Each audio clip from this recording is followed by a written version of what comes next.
Assalamualaikum warahmatullahi wabarakatuh. Jumpa lagi dalam Fast Forum Akal Sehat, forumnya orang-orang sehat. Kita bertemu dengan sahabat lama saya yang udah lama kita nggak ketemu, Muhammad Jahrin Laude atau biasa dipanggil Laude. Beliaulah seorang pakar tentang pribumi, pakar politik identitas, dan beliau adalah dosen di beberapa universitas. Kita berjumpa dengan Bapak Laude. Assalamualaikum Bang. Waalaikumsalam warahmatullahi wabarakatuh. Udah lama gak ketemu nih Bang? Ya, ketemu kembali ya, semoga diridhoi Allah ya. Amin amin Bang. Bang, ini kita mau banyak bertanya nih Bang tentang Abang kan pernah membuat sebuah buku tentang pribumi. Boleh dijelasin kepada kita semua Bang? Insyaallah bisa ya. Silakan Bang, silakan Bang. Baik, terima kasih ya. Yang pertama kali saya mau bilang bahwa para pemirsa yang saya hormati, saya banggakan dan saya cintai di seluruh tanah air atau dimanapun Anda berada ya. Siap. Ini silaturahmi kami yang pertama setelah kami berpisah dalam tempo yang begitu lama ya. Iya. Ya, 2019 sampai sekarang baru terulang kembali. Lama itu. Dan alhamdulillah kali ini kita bertemu dalam rangka bincang-bincang tentang pribumi ya. Siap ya Bang. Ya baik. Ya, baik, saya coba menjawab satu demi satu terkait pribumi ini. Saya mulai dengan teori trilogi pribumisme ya. Trilogi pribumisme ini adalah hasil penelitian saya ketika saya masih mengajar di Universitas Pertahanan Indonesia. Biasa disingkat UNHAM. Ya, saat itu 2015. Saya meneliti peta kekuatan politik etnisitas di Asia Timur. Studi kasus Jepang, Korea Selatan atau Korsel. Sampai berkunjung ke sana? Oh, tidak sampai berkunjung. Hanya menggali Ya, informasi secara saya melakukan wawancara. Jadi ada dua metode yang saya gunakan. Saya lengkapi dulu tadi ya. Cina komunis ya. Cina komunis.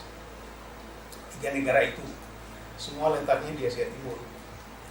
2 metode yang saya gunakan untuk mengumpul data ini. Yang satu adalah wawancara. Yang kedua studi literatur atau studi pustaka biasanya dikenal itu. Nah, dari penelitian itu saya dapat satu simpulan bahwa Jepang, Korsel, Cina komunis, dia menjadi kekuatan ekonomi global yang terletak di wilayah Asia Timur atau regional Asia Timur. Itu karena faktor bangga dengan etnis setempat. kebanggaan itu yang dia hebat. Kebanggaan itu ya. Dia bangga dengan etnis setempat. Nah, di Jepang itu ada namanya etnis Yamato. Oh Yamato. Nah, itulah yang membentuk nation state Jepang pada tahun 660 sebelum Masehi sampai saat ini. Jadi dari kaisar pertama sampai kaisar sekarang ini itu masih terus Yamato, pribumi Jepang. Dan itu rasa bangga itu dia. Oh, itu yang dibanggakan sama Jepang. Di Jepang itu ada banyak suku juga. Ya, ada Ainu, ada Ryukyu, Yamato itu sendiri, kemudian masih ada kelompok-kelompok suku yang lain ya di luar Korea dan Cina ya, itu kan sebagai kelompok etnis dari bangsa lain yang menjadi warga negara Jepang. Tapi ada lagi kelompok-kelompok etnis lain di luar yang saya sebut tadi yang memang menjadi bangsa Jepang sejak 660 sebelum Masehi. Nah, Korea Selatan juga begitu, dia bangga dengan orang Korea ini. di Korea itu hanya ada satu kelompok etnis. Negara itu baik di utara maupun di selatan itu etnisnya sama di Korea. Kalau yang bangsa-bangsa campuran dibilang kamu campur gitu. Iya. Iya. Sampai jauh itu. Lalu saya tanya, gimana? Apakah tidak cantik yang apa itu? Ya cantik, cuma modelnya lain katanya. Oh. Ya beda gitu ya. Ya memang kalau yang campuran pasti beda dari aslinya. Iya.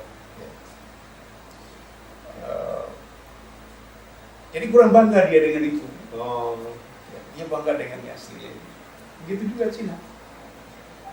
Cina itu bangga dengan Tionghoanya itu, yang sekarang itu sering disebut Han. Ya. Tapi sesungguhnya Tionghoa itu Chunghua. Oh, Chunghua. Chunghua itu nama kelompok etnis pemersatu di Cina. Ya. Jadi bukan suku dia. Suku. Oh, suku. Suku pemersatu di Oh, Cina. suku pemersatu di Cina. Ya, di Cina itu dahulu antar kelompok etnis itu saling tumpas menumpas. Oh, Sama dengan di Jawa iya. atau di Nusantara, saling tumpas menumpas antara kelompok etnis. Siap. Siapa yang galak ya takluk diambil wilayahnya, orangnya suruh gabung, melting pot gitu. Siap. Nah itu namanya itu Qin Shi Huang. Ya, itu pendiri dinasti Qin. Dinasti Qin. Ya, yang berkuasa di Cina itu antara 226 sebelum Masehi sampai 206 sebelum Masehi. Jadi singkat sekali, tapi hasilnya mempersatukan Cina yang sekarang ada. Oh, bangsa Cina itu. Bangsa Cina dipersatukan oleh beliau itu. Jadi namanya itu Qin. Qin Shi Huang namanya. Oh, nama sukunya itu Chunghua. Oh, Chunghua. Tionghoa itu dalam bahasa. Awalnya itu Chunghua aja jadi Tionghoa. Ya, Qin Shi Huang itu nama kaisar. Awalnya dia. Nama kaisar. Oh, nama kaisar. Kaisar dinasti Qin itu. Qin. Lalu suku dia itu, nama sukunya Chunghua. Di dalam kosakata Hokkien itu Tionghoa. Oh, Tionghoa. Aksen. Ya, aksennya itu Tionghoa dari Hokkien. Hokkien salah satu suku di Cina.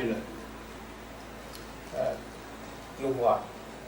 Nah, di dalam peradaban Cina, di antara penduduk yang memiliki karya yang fenomenal, nama karyanya itu disebut dengan nama dia, nama penciptanya. Oh. Jadi karena yang mempersatukan Cina itu adalah Qin Shi Huang, ketika dia menjadi kaisar, maka yang dipersatukannya disebut Qin. Oh. Bangsa Cina. Bangsa Cina ya. Nah, di Cina disebut Qin, di Cina sendiri internal Cina. Lalu di dalam kosakata Arab disebut Shin, ya. Itu kita bisa dengar itu utlubul ilmiah walau bisin. Oh Ya, sin ya. Lalu kosakata India sini. Oh, sini. Sini. Nah, Melayu itu disebut Cino. Oh, Sorry, maaf. Cine. Oh, Cina. Cine. Jawa disebut Cino. Oh, itu artikulasinya ke situ dia? Iya. Oh. Kosakata itu. Kosakata. Cino. Bahasa Indonesia Cina. Cina. Cina. Nah, ini bukan tanpa dasar. Memang ada penciptanya sesuai dengan penghargaan dalam peradaban Cina. Oke. Ya. Jadi tentang ini clear. Nama mereka itu adalah Cina. Itu sangat bangga. Maka di Indonesia kan lalu disebut Tionghoa. Orang-orang Cina yang merantau ke Indonesia itu seperti Kiu, Ke, Hokkien, Hokcia, Kanton, Hainan itu disebut Tionghoa. Mengapa itu disebut? Setelah saya pelajari, itu kebanggaan mereka. Bangga disebut Tionghoa. Pemersatu kan? Sama dengan di Indonesia. Saya ini orang rumpun Bugis. Tapi kalau saya disebut Jawa bangga juga ya. Karena Jawa pemersatu di Nusantara ini. Gitu ya. Jadi padanannya itu kalau di Cina itu mempersatukan adalah Tionghoa. Kalau di Indonesia yang persatukan adalah Jawa. Jadi Tionghoa itu ibarat Jawa ya kalau di Indonesia. Dan kalau di Cina itu Jawa itu kalau di Tionghoanya itu. Kalau di Padang kan seperti itu ya. Oke, itu terkait dengan kebanggaan. Di seluruh dunia 193 negara itu ternyata didirikan oleh pribumi-pribumi itu, Oh. dimiliki oleh pribumi-pribumi itu, dikuasai oleh pribumi-pribumi itu. Yang lain tidak boleh. Yang lain jadi warga negara boleh.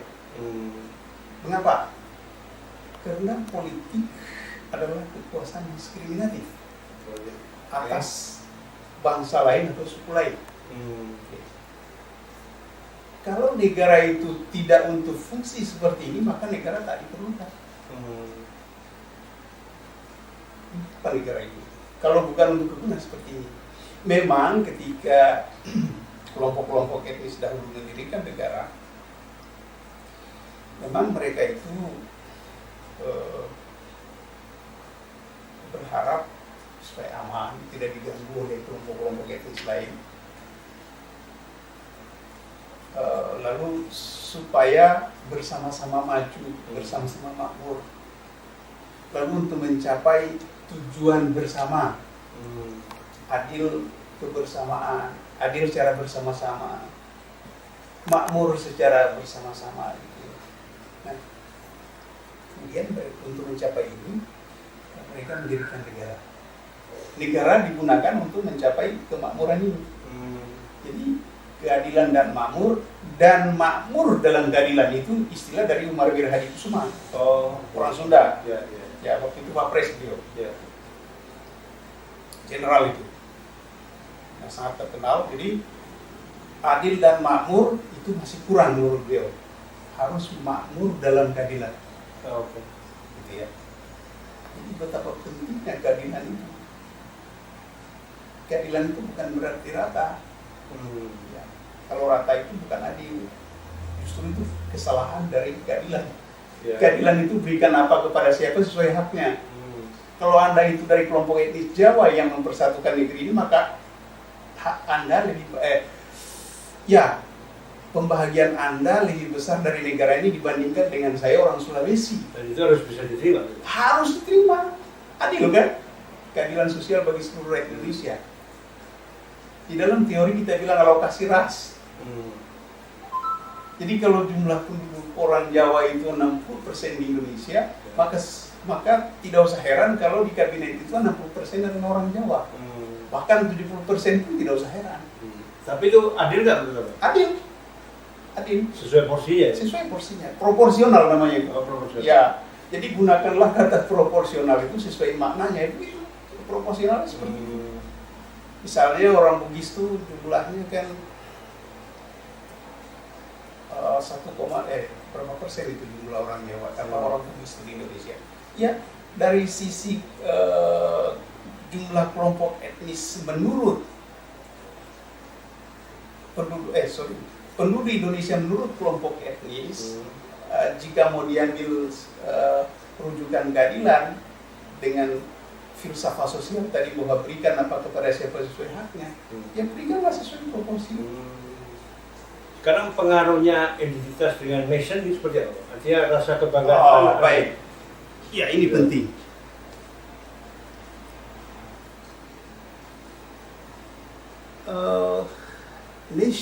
Nation state itu terbentuk dari nation identity. Identity dulu ya? Identity dulu, baru nation state. Kesepakatan antar identity itu melahirkan nation state. Di Indonesia sangat mudah memahami itu. Pada saat Sumpah Pemuda itu nation state kita mulai dibentuk oleh pemuda ketika itu. Satu bangsa, satu tanah air, satu bahasa. Setuju. Jadi itu dari identity ke identity nation dulu. state ya? Dari budaya dulu, baru ke politik. Ya. Etnis itu budaya. Etnis itu budaya? Ya, budaya, bukan politik. Tapi ketika dia membuat satu kesepakatan, untuk mencapai sesuatu secara bersama-sama dalam arti holistik keseluruhan, itu politik. Ya. Lalu saya menyebut pergeseran dari budaya itu dari budaya ke politik ini saya sebut politik etnisitas. Politik. Ya, ethnicity politik. Itu dari saya awalnya. Oh, Maka saya sering bilang saya ahli politik etnisitas. oke. Karena di Indonesia yang menggeser itu saya. Gitu. Dan mulai kapan Abang merasa bahwa ini ada pergerakan di masyarakat kita? Saya mulai melakukan ini dan saya praktekkan secara langsung itu 96. Saya mulai melakukan penelitian itu, lalu mulai keyakinan itu. Kemudian 2003 dipraktekkan, yang saya sebut cross cutting power itu, silang menyilang kekuatan, tahun 2003. Lalu 2015 dikukuhkan sebagai buku trilogi pribumisme. Itu buku yang menyangkut masalah identitas tadi. Iya, identitas tadi itu. Jadi ini hasil penelitian saya di Asia Timur tadi itu, ya tentang peta kekuatan politik. Berapa lama Bang sampai jadi buku? Kalau ilmuwan kerja itu kan sebentar ya, sebentar, cuman mengumpulkan datanya lama. Mengumpulkan data itu lama. Kalau ilmuwan menulis 400 halaman itu cukup 3 bulan. 3 bulan, 4 bulan ya cukup ya. Tapi mengumpulkan datanya itu bisa saja lebih dari itu, bisa 3 kali lipat dari itu. Karena kan harus janji orang, kemudian harus mencari gitu ya, proses administrasi dan sebagainya itu lama sekali. Jadi dia kukuh sebagai ilmiah yang layak itu ketika dia terbit menjadi buku tahun 2018. Ya, penelitiannya itu sejak 2015. Berarti makan 3-4 tahun aja. Iya, itu lama itu ngumpulin datanya itu ya. Tapi kalau nulisnya cepat. Gitu. Ya, kan tinggal dipilah itu data sudah terkumpul, tinggal diklasifikasi yang pendiri yang mana, tulis pendiri, yang pemilik yang mana, tulis pemilik. Jadi trilogi pribumisme itu terdiri dari 3 ilmu pengetahuan, yaitu yang pertama adalah pribumi pendiri negara, pribumi pemilik negara, pribumi penguasa negara. Nah itu. Nah ini belum disadari oleh seluruh warga negara Indonesia yang biasa teriak itu NKRI harga mati, Pancasila benteng negara kesatuan Republik Indonesia, Pancasila tidak Bhinneka Tunggal Ika tidak boleh diganggu gugat, bila Bhinneka Tunggal Ika diganggu gugat maka berhadapan dengan kami. Cuma arti filosofisnya kan nggak tahu ya. KTP dia pegang hanya sebagai KTP biasa gitu, hanya semacam untuk mengurus surat-surat yang lain, urus BPJS, urus SIM, kalian segitu saja. Padahal itu membuktikan negara ini kamu punya loh. KTP itu khusus untuk pribumi loh ya. Kalau yang warga negara lain itu seperti Cina, India, Pakistan, Arab, Persia, Turki itu atau Belanda, Amerika mendapat KTP itu ya karena pengakuan kita terhadap dia bahwa dia telah dinaturalisasi di sini. Hanya sebatas itu. Dia tidak memiliki kekuasaan politik. Yang memiliki kekuasaan politik secara absolut itu pribumi. Jadi di dalam politik atau kedaulatan politik, dalam hal ini kedaulatan politik negara, itu ruang absolut, bukan ruang demokrasi. Artinya ada ruang yang tidak perlu diperdebatkan. Tidak perlu. Kedaulatan politik itu tabu diperdebatkan. Titik. Karena itu hak. Haknya pribumi. Yang lain tidak boleh. Nah, indikatornya bahwa tidak boleh diganggu gugat oleh warga negara Indonesia dari bangsa lain. Bupati, wali kota, gubernur, wakil presiden, nggak boleh, karena itu titik kekuasaan negara, titik kedaulatan negara, nggak boleh. Ahok jadi gubernur DKI itu pelanggaran politik, itu kecelakaan politik itu. Salah itu, kita harus hapus, nggak boleh lagi ada begitu ke depan. Chai Chuimi menjadi wali kota di Singkawang, Hasan Karman menjadi wali kota di Singkawang, lalu siapa ini? Kristiandi Sanjaya menjadi wakil gubernur Kalimantan Barat, itu kecelakaan politik. Dari paham kedaulatan negara ini, ya udah. Kedaulatan negara itu menurut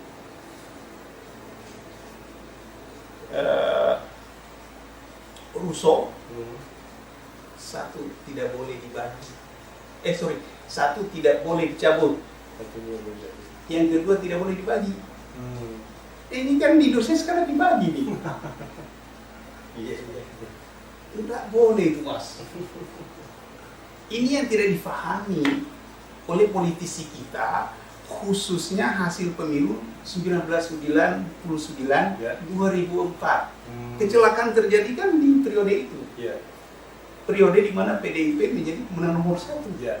Saya tahu persis waktu itu saya menjadi anggota Panwas di Kalimantan Barat, tingkat provinsi. Jadi saya ikuti pemilu itu. Peserta pemilunya itu 48 partai politik. Pemenangnya adalah PDIP.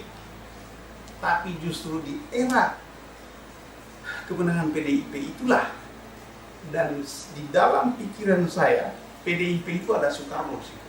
Oke. Tidak boleh dibantah bahwa di PDIP itu ada roh nasionalisme, roh politik Soekarno ada di situ. Kemudian dieksplisitkan oleh wajahnya Mbak Mega. Kan gitu ya, harus begitu. Ya. Nantinya kan dieksplisitkan sama putri beliau itu, Mbak Puan, kan gitu. Tapi sayang sekali cara berpolitiknya bertolak belakang dengan Bung Karno, nasionalisme Bung Secara Karno. pemikiran, Iya, secara pemikiran. secara ideologi. Iya, ideologi. Salah itu. Jadi harus dikoreksi PDIP itu. Tidak boleh begitu, boleh salah.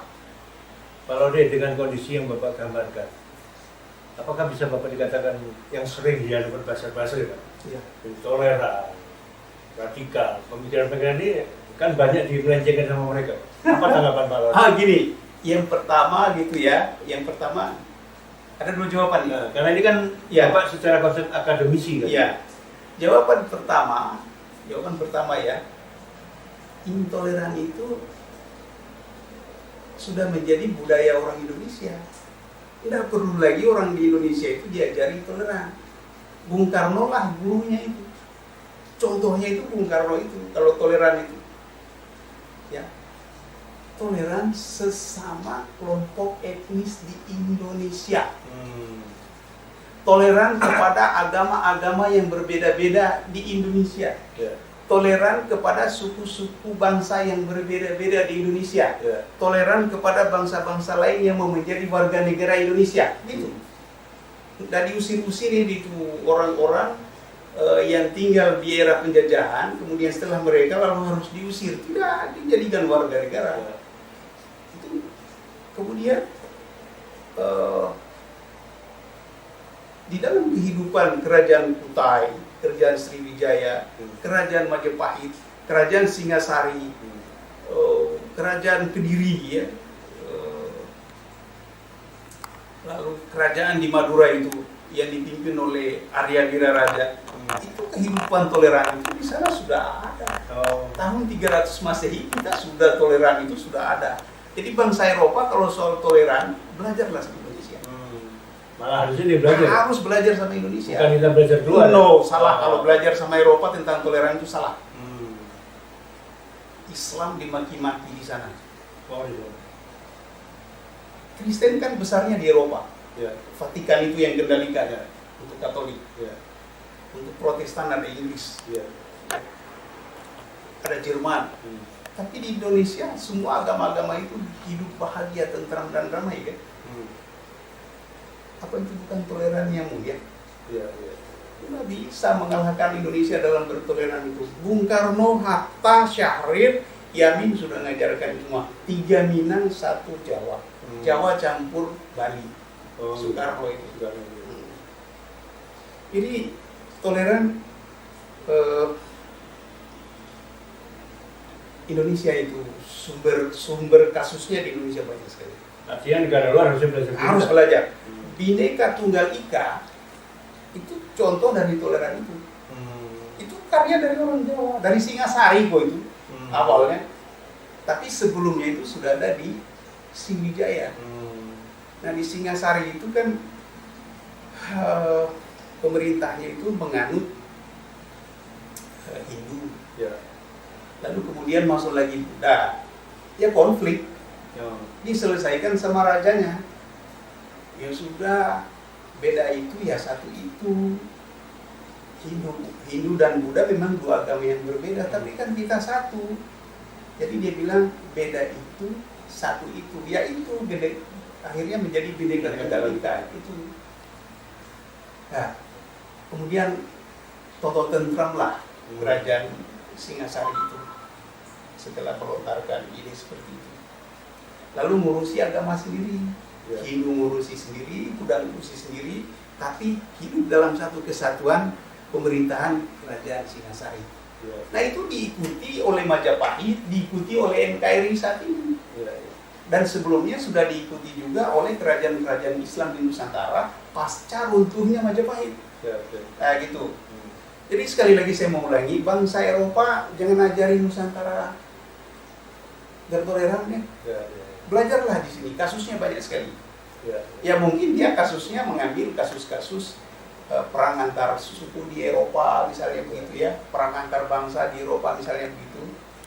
Ya karena memang sejarah peradaban politik di Eropa itu memang keras, ya bunuh-membunuh gitu. Awal perang 1 dan 2 kan juga di Eropa Timur itu ya. Kemudian di Nusantara soal toleran, memang hidupnya toleran. Ngono yo ngono nanging ojo ngono. Itu toleran bukan? Iya. Toleran kan? Iya. Harusnya dikelola. Baik, Pak Laude. Ya. Nanti kita sambung lagi di episode yang berikutnya, Pak Laude. Cukup menarik pembahasan kita dengan Dr. Laude, pakar masalah identitas yang selalu diperdebatkan dalam masyarakat Indonesia. Kita ulas di episode berikutnya. Saya permisi dulu Pak Laude. Terima kasih. Kita akan sambung lagi nanti Pak Laude. Baik, sampai jumpa. Akal Sehat FAST, forumnya orang-orang yang berakal sehat dan mau menggali informasi apapun dari orang-orang akal sehat. Wassalamualaikum warahmatullahi wabarakatuh. Waalaikumsalam warahmatullahi wabarakatuh.